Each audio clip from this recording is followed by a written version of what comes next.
वालेकुम, good morning Pakistan, wake up Pakistan. हम उम्मीद करते हैं आप लोग ठीक होंगे, खैरियत से होंगे, अपने घर और दफातर में महफूज होंगे। यकीनी तौर पर आप उठ चुके होंगे, नाश्ता भी हो गया होगा, और जो लोग नहीं उठे होंगे वो बिस्तर पे होंगे, सोच रहे होंगे, अंगड़ाई ले रहे होंगे कि हम उठ के कुछ खा लें। सना, अस्सलाम वालेकुम, कैसी तबीयत है आपकी, कैसी हैं आप? वालेकुम अस्सलाम। अल्हम्दुलिल्लाह बहुत बेहतर हूँ। अस्सलाम वालेकुम नाज़रीन, उम्मीद करते हैं कि आप लोग जहाँ कहीं भी होंगे खैर आफियत के साथ होंगे।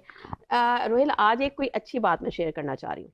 वो ये कि अच्छा सोचिए, अच्छा बोलिए, क्योंकि बदजुबानी और बदगुमानी ये दो ऐसे ऐब हैं जो इंसान के हर कमाल को जवाल में बदल देते हैं। तो अच्छी सोच रखिए, क्योंकि जब आपकी सोच अच्छी होगी तो ऑब्वियसली उसका इम्पैक्ट आपकी लाइफ पर होगा। आप खुश गुफ्तार होंगे, आपकी ज़बान अच्छी होगी, आप अपनी ज़बान को शीरी बनाइए, क्योंकि कहते हैं कि ज़बान से ही आप किसी के दिल पे चढ़ सकते हैं और ज़बान से ही आप किसी के दिल से उतर सकते हैं। बेशक, क्या बहुत कहते हैं खूबसूरत, आप? बिल्कुल ऐसा ही है। और जब आपकी सोच अच्छी होगी, मस्बत सोच रहे होंगे, तो सराउंडिंग भी आपको बहुत अच्छी लगेगी। फिर आप कंप्लेंट्स करना छोड़ देंगे, सॉल्यूशंस निकाल रहे होंगे, और अपने अंदर एक एहसास अच्छा होगा आपका। देखिए, क्राइसिस तो रहेगा, चाहे आपके फाइनेंशियल क्राइसिस हों, वो कम ज़रूर हो जाता है, लेकिन कहीं ना कहीं आपके ऊपर एक परेशानी रहेगी, क्योंकि ज़िंदगी यही इसी चीज़ का नाम है। स्मूथ डायरेक्शन में कभी आपकी गाड़ी नहीं चल सकती। तो आप माजी में भी बड़े बड़े लोग देखें जिस तरह से उन्होंने अपनी ज़िंदगी को गुजारा है।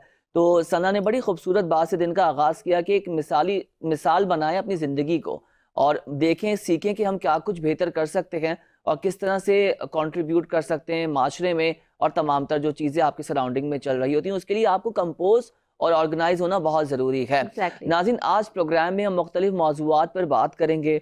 सबसे पहले बात कर लेते हैं कारोबार की। कारोबार के हवाले से आपको बताएं कि महंगाई में किसी हद तक हमने कमी भी देखी है, लेकिन इस वक्त जो महंगाई का जिन है वो बेकाबू हो चुका है। साथ साथ स्टॉक एक्सचेंज की बात करें तो पाकिस्तान स्टॉक एक्सचेंज 2024 के लिए बेहतरीन साल रहा है। जनवरी का आगाज हुआ है, 2025 में हम दाखिल हो चुके हैं। स्टॉक मार्केट की बात करें तो आपको बताएं कि स्टॉक मार्केट में जो है इस वक्त मिला जुला रुझान हम मुस्तकिल देख रहे हैं।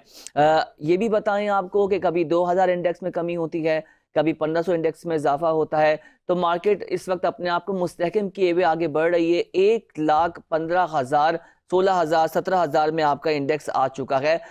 इस वक्त जो इंडेक्स की सूरत हाल है आपको बताएं, जो आपके मार्केट KSE 100 इंडेक्स का है वो कभी 1,14,000 पे है, कभी 15 पे, और कभी 16 पॉइंट्स की इजाफी हद भी अबूर करता है, और कभी मार्केट में करेक्शन भी आती है। लेकिन अब आप इस चीज़ को भी रियलाइज़ कीजिए कि स्टॉक एक्सचेंज आपका डेफिनेटली एक बड़ा हो चुका है, साइज में भी और वॉल्यूम्स में भी बेहतरी आई है।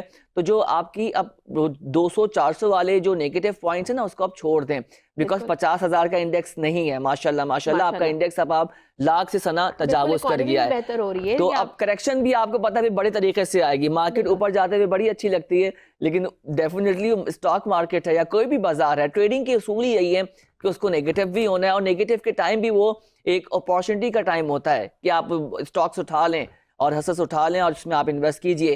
क्योंकि अभी भी कुछ लोग यही सोच रहे हैं सना कि हम स्टॉक एक्सचेंज में इन्वेस्टमेंट करें या नहीं करें, क्योंकि बिल्कुल। मार्केट ने ऐसा तो नहीं कि करेक्शंस उसका एक लेना हो। रीज़न भी है, आई जी। गेस, जो मुझे नज़र आता है वो ये है कि जो रीसेंट पॉलिटिकल सिचुएशन है, तो जो इकोनॉमिक डेवलपमेंट है, तो उससे ऑब्वियसली जो स्टॉक है उसके ऊपर काफ़ी वो असरअंदाज होगी। तो इस वजह हम्म। से लोगों का जो कॉन्फिडेंस है वो थोड़ा सा शेकी इस वजह से हो रहा होता है कि आया कि, और स्पेशली अगर बात की जाए जो न्यू इन्वेस्टर्स हैं, जो वो नया नया उन्होंने प्लान किया है कि जी वो इन्वेस्ट करें स्टॉक में, तो उनके लिए जो है काफ़ी ये डिसीजन लेना काफ़ी मुश्किल हो रहा होता है कि आया कि उन ये this is a right time to invest in the stock और नॉट ना। तो और ये जिन्होंने सारी। पहले इन्वेस्ट किया है उनके लिए बड़े फायदा हुआ है। मैं आपको बिल्कुल। बताऊं, मैंने स्टॉक एक्सचेंज के बड़े लोगों से पूछा तो दे आर वेरी हैप्पी। कहने जी, एक स्टॉक अगर हमने वो कोई 150 रुपए का उठाया था, आज उसकी कीमत 350-400 रुपए है। तो आप देख लें ये सिचुएशन है। इसी पे बात करने के लिए मैं ज्वाइन किया है जिब्रान सरफराज में, स्टॉक एक्सचेंज से इनका ताल्लुक है, इक्विटी डीलर है और बहुत बेहतर तरीके से ट्रेडिंग को समझते हैं। सरफराज भाई, अस्सलाम वालेकुम, कैसे हैं आप? ठीक हैं, खैरियत से हैं? वालेकुम सलाम। रोहित साहब कैसे हैं? खैरियत से हैं आप? अल्हम्दुलिल्लाह। सर, स्टॉक एक्सचेंज के हवाले से अपडेट कीजिएगा कि जो इंडेक्स को हम देख रहे हैं वो 1,16,735 पर बंद हुआ है। अभी बाजार की क्या सूरत हाल है और कितने पॉइंट से इजाफा हुआ है, और मार्केट के इस वक्त डायनेमिक्स क्या हैं सर? तो सर ये आज जो है तकरीबन 1318 पॉइंट जो है अभी करंट जो इजाफा हुआ है 1,17,384 पे इंडेक्स ट्रेड कर रहा है। और मार्केट तो अल्हम्दुलिल्लाह जो है रोज के नए लेवल बना रही है। इस साल के आगाज में भी नया लेवल बनाया है, इसके अगले दिन एक और रिकॉर्ड बनाया है। तो मार्केट तो रिकॉर्ड पे रिकॉर्ड बना रही है और आज जो है पीएम साहब का भी विजिट है पाकिस्तान स्टॉक एक्सचेंज में, तो एक्सपेक्ट कर रहे हैं कोई अच्छी खबर वहां से मुतवक्किल है। अच्छा, ये बताइएगा जो कराची स्टॉक एक्सचेंज है, इसमें जो करंट ट्रेंड चल रहा है, तो कौन से फैक्टर्स हैं जो इसको इन्फ्लुएंस कर रहे हैं? और साथ ही ये भी बताइएगा जो इस वक्त करंट पॉलिटिकल सिचुएशन है और जो इकोनॉमिक डेवलपमेंट हो रही है, तो इसका स्टॉक पे क्या असर पड़ रहा है? जी बिल्कुल फर्क पड़ रहा है, क्योंकि पॉलिटिकल और इकोनॉमिकल एक्टिविटी होती तो हमारी स्टॉक मार्केट बहुत सेंसिटिव है, इसमें फॉरेन इमीडिएट इसका इफेक्ट आता है। जिस तरह आपने देखा कि उड़ान प्रोग्राम का जो अनाउंस किया गया, उसमें जो है इलेक्ट्रिक के जो प्राइसेस की कमी की बात की गई, और जो एक फॉरेन एक्सचेंज रिजर्व बढ़ाने की बात की, और काफी पॉजिटिव बातें की। इसके बाद आप देख रहे हैं इसका इम्पैक्ट जो है डायरेक्टली स्टॉक मार्केट में आ रहा है। रोज जो है तकरीबन हर दूसरे दिन जो है नया इंडेक्स बनाता है, और जिसमें हमारे देखा इंपोर्ट के फिगर भी आए, जो इसके साथ साथ इंटरेस्ट रेट, इन्फ्लेशन, ये सब का एक जो है कॉम्बिनेशन जो है वो आप देख रहे हैं, इसका रिजल्ट जो है मार्केट में नजर आ रहा है। बिल्कुल। अच्छा, मुझे ये बताएं कि मैं दो तीन चीज़ें देख रहा था जबरान साहब, कि जो हमारे पास बिजनेस फोरम्स हो गए हैं उनको उनसे बड़ी सपोर्ट मिल रही है हमारे स्टॉक एक्सचेंज को।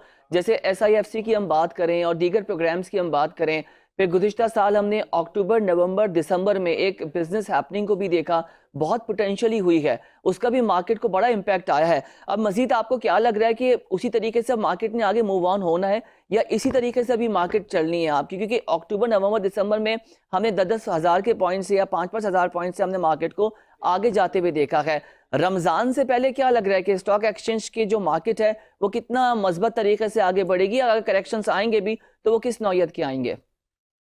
देखिए रजब तो स्टार्ट हो चुका है और रमजान की तकरीबन 2 महीने हैं, तो जब तक तो मार्केट तो खैर पॉजिटिव है, और आगे जो जो जो है ट्रेंड भी जो पॉजिटिव नजर आ रहा है, क्योंकि इकोनॉमिक इंडिकेटर भी आप देख रहे हैं कि अभी ऐसी कोई चीज तो नजर नहीं आ रही जिससे मार्केट जो है इसको इफेक्ट करे। अब इंटरेस्ट रेट जो है मेन जो वो किरदार अदा कर सकता है, और इसके साथ साथ आप देख सकते हैं कि जो हमारी एक्सपोर्ट को मजीद बढ़ेगी, और डॉलर का रेट अगर नीचे आ जाए, और जो इलेक्ट्रिक के प्राइसेस है वो थोड़े कंट्रोल हो जाए, तो इकोनॉमी बूस्ट कर जाएगी, और आप देखेंगे कि तेजी के मजीद नए लेवल भी आप देख सकते हैं। अच्छा, डॉलर की बात कर लेते हैं। हम डॉलर को भी देख रहे हैं कि अब इस पे बात होना शुरू हो गई है, और ओपन मार्केट में भी हम देख रहे हैं कि 279 पे कभी क्लोज हो रहा है, कभी 280 पे क्लोज हो रहा है, कभी 278 पे जो है बाय एंड सेल चल रही है। तो डॉलर क्यों नहीं सर नीचे आ पा रहा, पीछे हो पा रहा? क्योंकि अब सबसे बड़ा चैलेंज ही डॉलर है। डॉलर थोड़ा सा जो है आपके नंबर्स में आपका कमजोर होगा in terms of your Pakistani रुपया, तो हम किसी हद तक अपने जो एक्सपोर्ट्स और इम्पोर्ट्स का पेमेंट बिल है उसको बेहतर होते हुए देखेंगे। अकाउंट डेफिसिट भी हमारा डेफिनेटली उसको भी सपोर्ट मिलेगा। तो क्या लग रहा है कि डॉलर्स ने थोड़ा बहुत मूड अपना बनाना है पीछे आने का, या नहीं?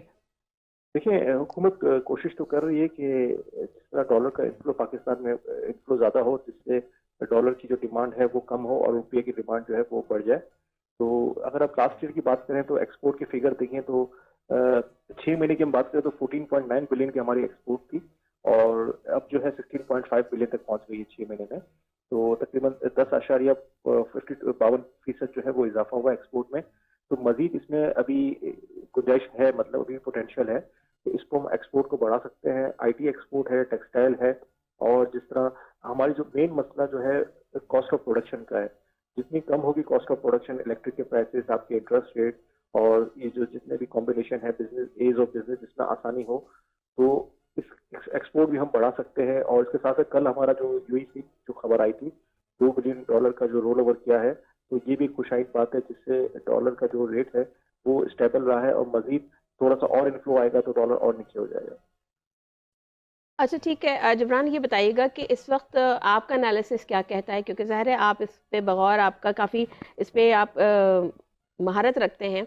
तो ये बताइएगा कि इस वक्त जो लॉन्ग टर्म और शॉर्ट टर्म अगर इन्वेस्टर्स की बात की जाए, इन्वेस्टमेंट की बात की जाए, तो लोगों का ऐसा क्या रुझान है, और ऐसा फॉरेन इन्वेस्टर्स का क्या रुझान है? इस वक्त जो करंट पॉलिटिकल सिचुएशन को देखते हुए लोगों का क्या रुझान है? क्या वो इन्वेस्टमेंट के लिए तैयार है? और स्पेशली जो शॉर्ट टर्म इन्वेस्टमेंट करना चाहते हैं, तो उनके लिए आप क्या मशवरा देंगे? देखिए शॉर्ट टर्म और लॉन्ग टर्म के लिए मार्केट बहुत अच्छी है।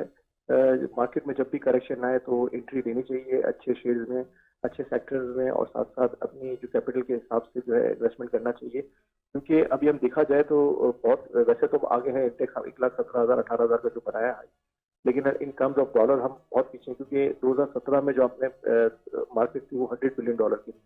तो अभी भी तकरीबन इसके हाफ, तकरीबन 50% तो अभी अभी नीचे ही है अगर इन टर्म्स ऑफ डॉलर, क्योंकि हमारा जो रुपया डिवैल्यू हुआ है।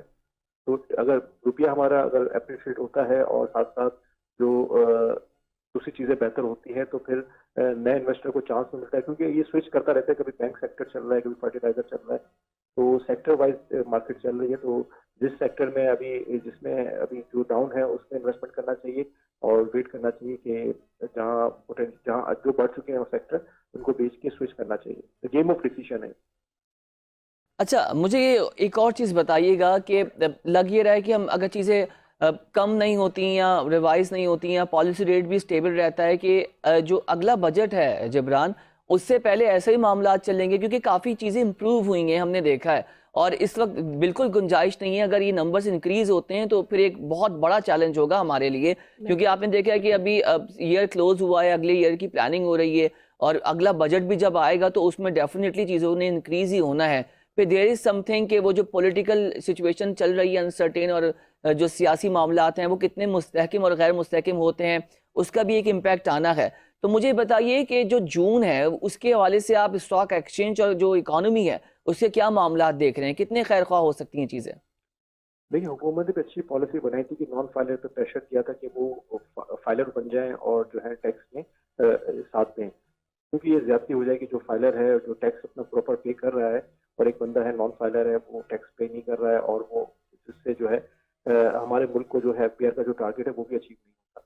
तो थोड़ी सी स्ट्रिक्टनेस होनी चाहिए जिसपे नॉन फाइलर पे, और फाइलर जो है उसको फैसिलिटेट करना चाहिए, क्योंकि जब फाइलर फैसिलिटेट होगा तो फिर नॉन फाइलर खुद जो है वो फाइलर बनने की कोशिश करेगा, और साथ साथ जो है जो मुल्क का जो रेवेन्यू है, एफपीआर का जो टारगेट है, वो वक्त से पहले अचीव हो जाएगा और उस पर सरप्लस हो जाएगा।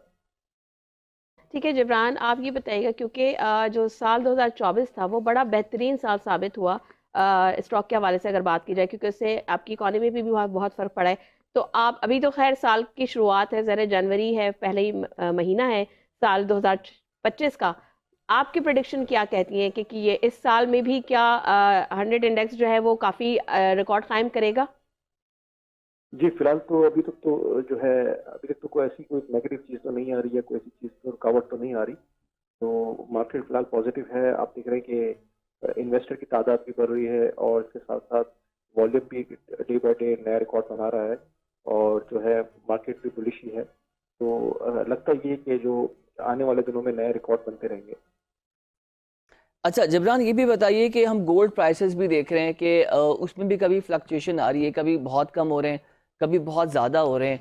तो अगर हम कमोडिटी की बात करें तो उसमें गोल्ड का क्या इम्पैक्ट आप देख रहे हैं? क्योंकि डेफिनेटली जब लोग स्टॉक एक्सचेंज में इन्वेस्ट करते हैं, जा रहे होते हैं, मैं ये ज़्यादातर उनकी बात करूँगा जो न्यू इन्वेस्टर है, तो वो फिर देखता है कि यह क्या चीज़ बेहतर रहेगी, स्टॉक एक्सचेंज वाला रिटर्न ज़्यादा अच्छा रहेगा या वो गोल्ड की ट्रेडिंग करना चाहते हैं या गोल्ड में इन्वेस्ट करना चाहते हैं। तो उस पर आप क्या कहेंगे? और जो गोल्ड की प्राइसिंग चल रही है? देखिए, गोल्ड के जो प्राइसेस है वो इंटरनेशनली चलते हैं ना, तो वो डॉलर में एक तो कन्वर्जन होता है इनका। तो अगर डॉलर बढ़ता है तो भी गोल्ड के प्राइसेस बढ़ जाते हैं, और वैसे वैसे ही गोल्ड के प्राइस बढ़ते हैं तो मजीद बढ़ जाते हैं। तो गोल्ड आई थिंक मेरे ख्याल से बहुत ज़्यादा बढ़ चुका है। तो थोड़ा सा ये कि वेट करना चाहिए और स्टॉक मार्केट में ज़्यादा मेरे ख्याल से कन्वर्ट हो जाना चाहिए, और दूसरी सेविंग स्कीम्स हैं तो उसमें भी अच्छा रिटर्न मिल रहा है। तो गोल्ड ऑलरेडी इतना अप्रिशिएट हो चुका है, और इन टर्म्स ऑफ अगर डॉलर नीचे आता है तो गोल्ड के रेट पाकिस्तानी मार्केट में भी नीचे आ जाएंगे। ठीक है। लेकिन जिब्रान हम तो ये देख रहे हैं, आप सही कह रहे हैं, लेकिन गोल्ड जो है 700 रुपये सस्ता हुआ है। पिछले दिनों भी हमने इस पे बात की थी कि गोल्ड की कीमत में थोड़ी सी जो है कमी देखी गई है, लेकिन जो डॉलर है वो तो वहीं अपनी जगह बरकरार है, ज़ाहिर 280 पे ट्रेड कर रहा है। और इस वक्त क्योंकि आपको पता है कि दिसंबर जनवरी ये 2 मंथ्स ऐसे हैं, इसमें काफ़ी शादियां होती हैं, शादियों का सीज़न है, तो ज़ाहिर लोगों के लिए भी आसानी होगी। आपको लगता है कि लोग इस तरफ उनका रुझान बढ़ेगा और लोग सोना खरीदना शुरू कर देंगे? लेकिन डॉलर जो गोल्ड का जो कंजप्शन है वो हमारे पड़ोसी ममालिक और दुनिया में ज़्यादा तो है, लेकिन पाकिस्तान में जो अनफॉर्चुनेटली गोल्ड के प्राइसेस इतने बढ़ चुके हैं ना, तो कि एक गोल्ड जो है आम आदमी की जो खरीद से जो है वो बाहर हो चुका है। तो लोग अभी इतनी जो ये जो एक लग्जरी आइटम में चलाता है, हम्म। तो अब वो प्रेफर नहीं करते क्योंकि वो बहुत ज़्यादा बढ़ चुका है, और उससे कंपैरिजन फिर वो अपनी जो ज़रूरत की चीज़ें हैं उस पर ज़्यादा फोकस करते हैं, क्योंकि मेन जो चीज़ है ब्रेड एंड बटर है, जो मेन ज़रूरी चीज़ें हैं उस पर ज़्यादा फोकस करते हैं। तो वो ही पूरी नहीं हो रही तो फिर गोल्ड का तो फिर बहुत ज़्यादा है, मतलब वो एडवांस में आता है। ठीक। ठीक है, thank you so much Imran Sarfaraz. आपके वक्त का इक्विटी डीलर हैं और स्टॉक एक्सचेंज और बिजनेस के मामलात को बहुत बेहतर तरीके से जानते हैं और यही कह रहे हैं कि इस साल चीज़ें हम बेहतर होते हुए देख रहे हैं। और स्टॉक एक्सचेंज की बात करें तो ये तो सबको पता है, दुनिया ने देख लिया कि स्टॉक मार्केट कितना पोटेंशियली आगे बढ़ रही है और काम कर रही है। लेकिन इस वक्त जो चैलेंज बना हुआ है नाजरीन, वो आपकी गोल्ड प्राइसेस का बना हुआ है और आपका डॉलर है अगेंस्ट पाकिस्तानी रुपया। क्योंकि अगर डॉलर के रेट आपके नीचे जाते हैं और रुपया आपका स्ट्रांग होता है तो ये बात तयशुदा है कि महंगाई में मज़ीद कमी होगी, आपको पेट्रोल भी सस्ता मिलेगा और अशिया खुरनोश की जो कीमतें हैं उसका भी इम्पैक्ट आना है। ख़ास तौर पे जो मसनूआत बाहर से यहाँ पर आ रही हैं उसकी प्राइसेस में जो है आपको कमी मिलेगी, क्योंकि उस पर टैक्स और ड्यूटी टैक्स इतना लगा दिया है कि हर चीज़ तो आपको पता है पाकिस्तान में बन नहीं रही है और आप लोग यूज़ टू हैं और आप लोग कंज्यूम करते हैं। तो अगर ये हो जाता है तो अल्लाह करे, हम दुआ गो हैं मामलात बेहतर हो जाएं।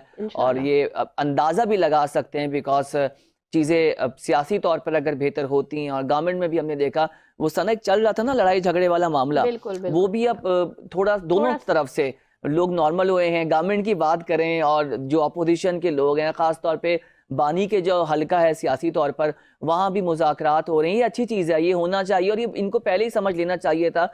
गाली गलोच मुग़ल्लज़ात और मामलात और ख़ास तौर पे जो एक ट्रेंड बना लिया था पीटीआई वालों ने, कोई भी डेलीगेट आ रहा है धरना करके बैठ गए। अरे भाई आप एक तरीक़ेकार है, दुनिया भर में लड़ाई झगड़े होते हैं, पार्लियामेंट में होते हैं, एक तरीक़ेकार बनाया हुआ है, लेकिन सड़कों पे लड़ाई झगड़े नहीं तमाशे होते हैं। और हमने मुल्क का काफ़ी तमाशा लगाया जिसका हमें नुकसान उठाना पड़ा है, नुकसान उठाना पड़ा, खमियाजा भुगतना पड़ा। क्योंकि देखिए अगर आपका जो मुल्क का निज़ाम है अगर वो दरम भरम होता है, आपकी अगर कंट्री में अनस्टेबिलिटी होती है स्पेशली पॉलिटिकली, क्योंकि देखिए दुनिया भर की निगाहें लगी हुई होती हैं स्पेशली इस वाले मैटर के ऊपर, तो वाकई दुनिया नज़र टिकाए बैठी है और आपके अपने मुल्क में क्या हो रहा है उससे फिक्र नहीं है, लेकिन हाँ पाकिस्तान में क्या हो रहा है इससे काफ़ी लोगों को कंसर्न होता है।